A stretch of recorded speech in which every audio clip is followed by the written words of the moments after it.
Located on the city's west side, tucked between Old Coors Road and New Coors Boulevard, south of Central Avenue and north of Bridge, the Alamosa neighborhood was once part of the historic Atrisco Land Grant, one of New Mexico's largest and oldest grants. But if residents have their way, it will most be remembered for its spirit of activism, which transformed it from a crime-ridden subdivision to a model of community organizing. Alamosa began as an affordable working-class neighborhood in the late 1950s. It was attractive to young families on a tight budget. When we bought this house in 1960, my husband and myself and my oldest son moved here in February. And there was nothing here. It was all open field. There wasn't even any pavement or sidewalks or curbs or anything. It was just dirt roads. We looked at this house and I liked the kitchen because it was big. And I liked the area because it was away from the city, you know, from the mainstream. So we moved in here. It was really brand new, you know. And we didn't have, like I said, I think I was the only one that had a phone at the time because all our kids were raised together. And we all shared one phone. They'd call and they'd come over. My kid's sick, use the phone. Okay, so we didn't have walls, our brick walls or fences or anything, you know, so we just kind of got together that way. We were living in the North Valley, and we always wanted to raise our kids out of town, more or less, that they would have open space. And we were looking and we found this area which had just been newly built about 5 years. So we found the house next door to Cecilia. And we loved the area because there was a lot of space for our children. They used to go play, like she said, right here in the desert.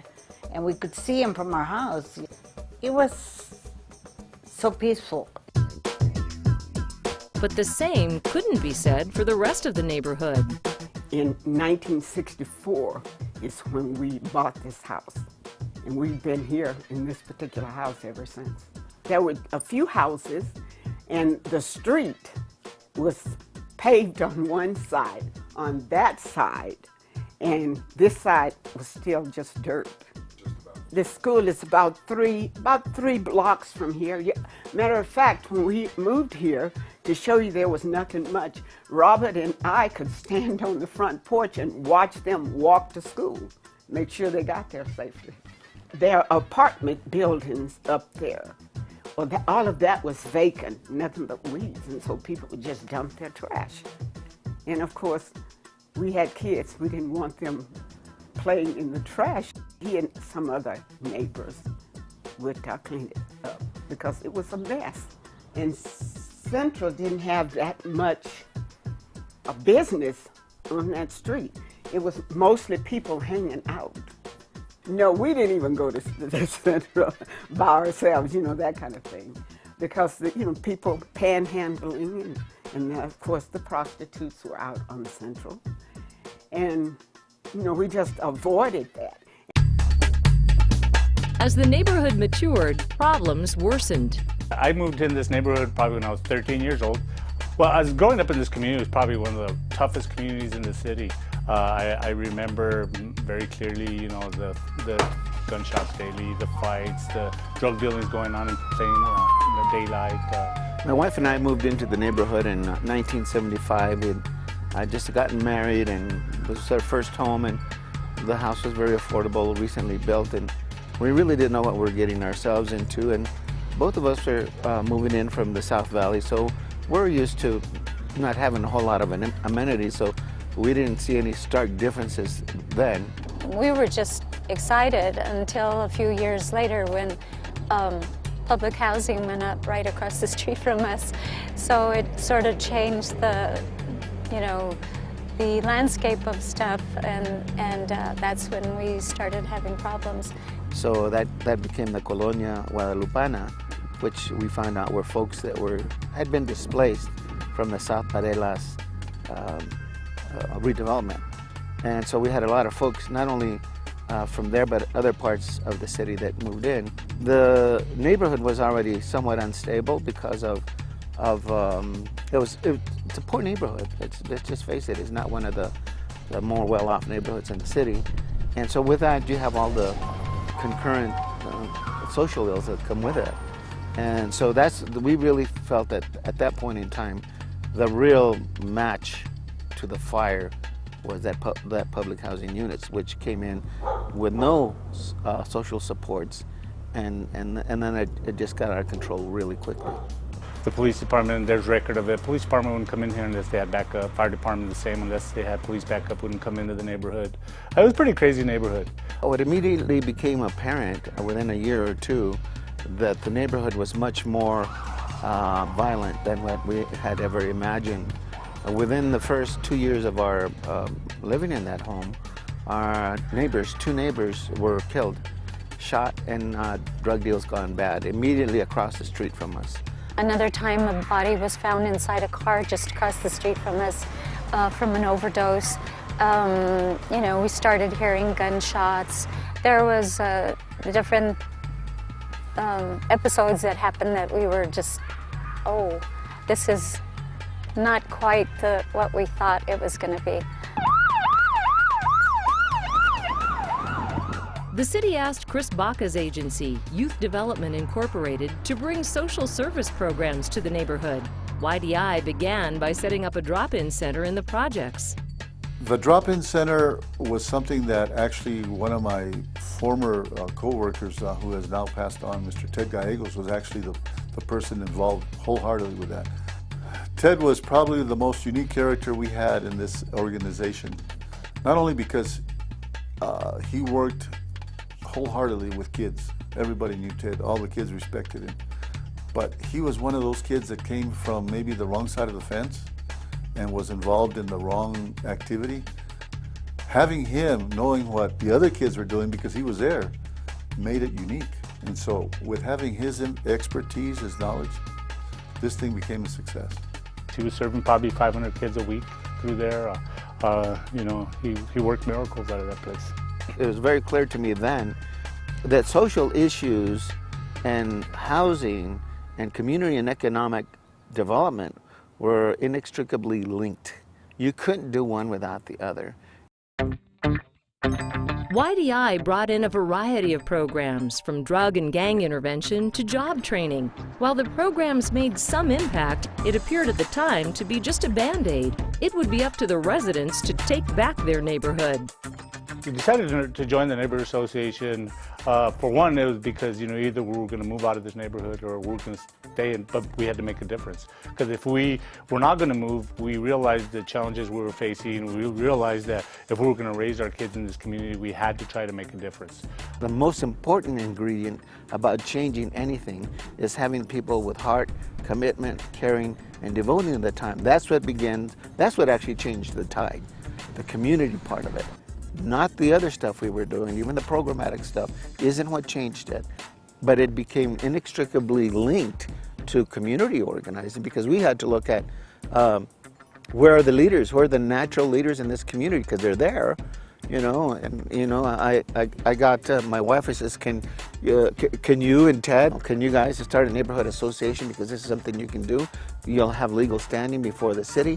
And we can at least have a voice, and they said yes, thank God. We needed to start forming relationships with our city council, with our Bernalillo County commissioners, with our legislators, so that we could actually, you know, get things done. We were in really dire need of social services. We had no dental, no medical, any sort of social services. So that was one of our main objectives, was to get a center, a community center that would serve our community. The other one was to start fighting crime.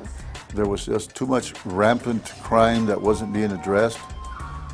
We needed to get a communication guide, not guideline, but feed between us and APD. We also needed to get people not being afraid to respond to calling because they thought there was going to be retaliation. That was one big thing. But we managed to get them to say, well, you know what? If we stand up, people will see that we're not going to mess around here. We're going to want to clean up our neighborhood. Each month, the police would come and meet at a different house. Like we would have them here this month. Next month it'd be at Clarissa's. And we would fix food. And we would feed them, you know, whoever was on that shift at that time. They would come. And matter of fact, that's what prompted a lot of people in the neighborhood to come visiting when they found out, you know, we were inviting the police, because we had some major problems at that time. I had the midnight shift, the swing shift, and we'd feed them and they'd come and we'd invite the neighborhood, you know, at 10 o'clock or something, and we'd have the people come in and visit and find out about what's going on with the community. And that was really powerful. And they would sit and eat and would talk about what could they do for this, or how can we improve different things. And it was amazing because I'd never seen anything like that. You know, you're in a community and you see the police driving the streets, you know, checking that. But no, they visited in our homes. And that's what impressed me. I tried to make the monthly meeting, so I'm usually here, even before I was commander, as the lieutenant, I would come to the meeting. I have a really good relationship with Ms. Baca and the rest of the board, but I like to come to each meeting because different members come and go, so I can introduce myself, give them information. They like to know what the stats are and what's going on in their community, and then of course give me feedback of what they think the department should be doing in their neighborhoods to address their current needs or concerns. I strongly believe in community policing. I've pushed it in any area command I've worked in because it is successful. The reason why it's successful is your community trusts your decisions because you're having that open dialogue with them and they're willing to help.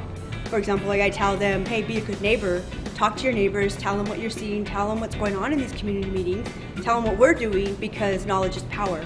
But I'm very confident that when I tell them that, the information is going to flow out that way, just like they're confident that the information flows back towards the police department and their needs and concerns. The Southwest Area Command is definitely an area command that officers love to work in. We call it bids, they'll bid back. We have officers that stay in the area command for years before they'll move to any other area command, and I'm a perfect example of that. When I was a brand new rookie, the first chance I got to work the West Side, I came and became a bike officer and stayed here the majority of my career. And now that I'm back, I still have older officers, whether they're rehires or they just never left, that they just love it. They love working with the community and they feel like it's a home.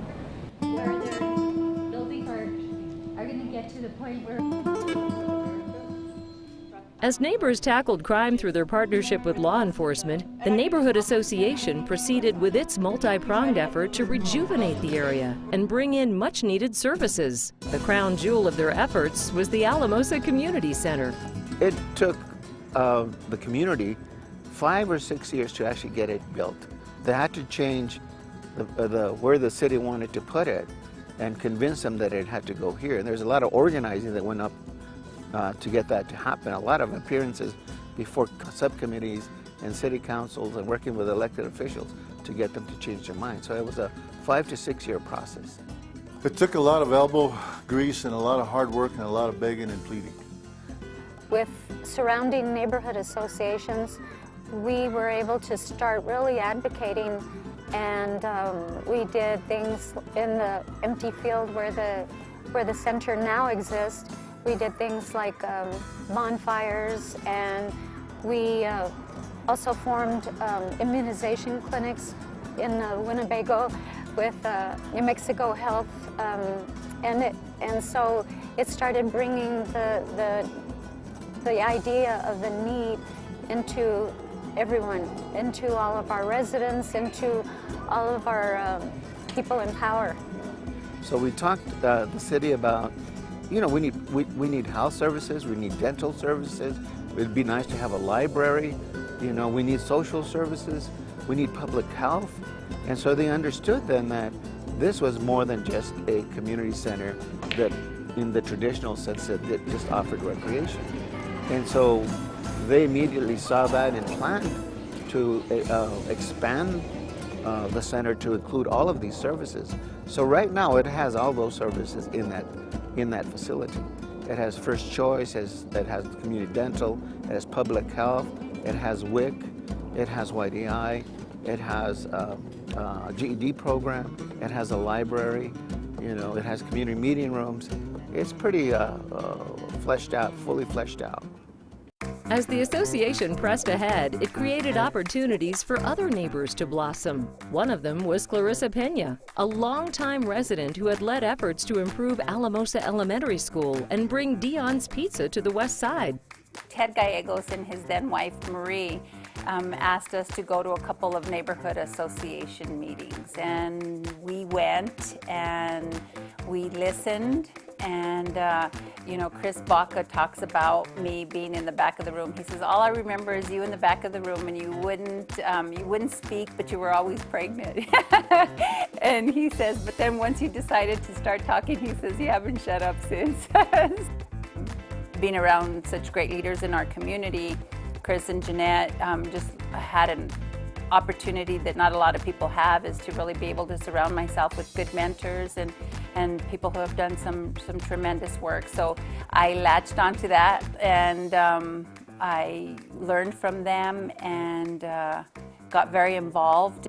What led me to ever decide to run for city council? I think that really stems back to you know, growing up, humble beginnings, lots of struggles, really, you know, family members, myself, you know, just looking for an opportunity to make a better life. And once I started having children and getting involved in the school, I knew, I didn't know quite how, but I knew that it was going to take me to seek out and do whatever I could to help open opportunities for my own children. And so getting involved in the neighborhood association was part of it. And then I got involved with SWAN, and SWAN is actually the Southwest Alliance of Neighbors, and that's everything south of I-40, west of the river, and the neighborhood associations. There's probably, on any given time, there's probably 15 active neighborhood associations. They had a rotating chair, and then eventually they decided just to elect, you know, have a board of directors and elect a president. And I was the president of SWAN until I was elected to the city council. If you look at the library, the new fire station, those are all a result of the work that community members did, coming together to solve issues. When they redistricted, it happened to kind of be in the SWAN boundaries. I thought, you know, this is a real opportunity to, some of the work that we've done has kind of plateaued, you know, and I felt like, you know, maybe this is a perfect time to actually be able to fund a lot of the projects that we've been working on for so long. And so I decided to run and won. Granting access for people, for residents that are coming from the west to get into the river. Today, Alamosa residents look to build on their successes and move forward on bringing economic development to their side of town. They are proud of their accomplishments and hope the lessons learned by their neighborhood association can serve as inspiration to others. The Alamosa Neighborhood Association, believe it or not, to me is one of the stronger neighborhoods because we have some very active board members and community members that just won't quit. They keep pushing. I've actually had other neighborhood associations from the city call and ask me, how did you accomplish this? Where do I have to go? Who do I need to talk to? So I've been able to, with good direction, send them to the proper city authorities, the proper state, county authorities, because we've gone through that. Now we can help you. I think our neighborhood association is one of the better ones in the city because we have good rapport with the police, the councilmen, the councilors, the commissioners, the senators, the representatives, even once in a while the governors and the mayor. So I think because we have been really worked hard with all of them, that's what makes our neighborhood special. We're finally getting our due, I believe. You know, we're being heard, you know, more and more. You know, I think we are rattling enough cages over the last, you know, 2 decades to have finally made a little dent in the process, and being recognized as a community that is not going to just sit there and allow to be passed by anymore. You know, without really having the in-depth history, I don't want to say like Alamosa is the be-all, do-all. You know, I just know working in Alamosa, I'm sure there's other neighborhood associations who have done or accomplished a lot of similar work. But Alamosa, I think, you know, has really been a model for neighborhood associations, just because I mean, they have formalized themselves. They've been around a very long time. They've learned how to actually get projects and projects done in the community. Everything they can do to try to better this neighborhood association, they've really worked hard, and it's really in the stats. You know, crime has gone down significantly. I mean, I think in the recent years we've had a surge again, but you know, that comes with every neighborhood. But in terms of what they've been able to accomplish, the multi-service center, the improvements to the park, the medians landscaped. You know, you come into this neighborhood, and although it's a poor neighborhood, you wouldn't know with the amenities that we have around here. There's just so much that I've been proud of. There's also been times where I've just been, I can't do this anymore. It's like probably once a month. That it's a lot of work. It's a lot of really highs and plenty of lows where you feel sometimes defeated. But when you know that you're staying, this is your neighborhood and you're staying, and you have to do it for not just your own family, but for all our families and residents that live within the community.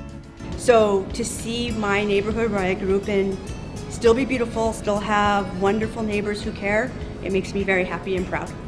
Probably the most important thing, I think, as a community, as an organized neighborhood association, and lessons that we've learned is it's very hard to get people to come out and volunteer first and foremost.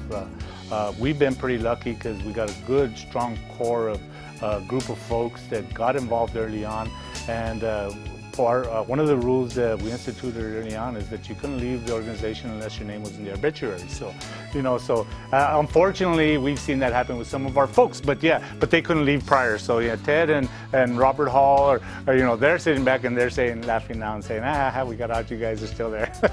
You know, so here we are. So we've all committed to continue with this fight. So if anything came out of it is to make sure that you support the folks that are willing to give of their time, you know, and acknowledge and appreciate those folks as much as you possibly can, you know, especially us as leaders or us that are willing to make a difference.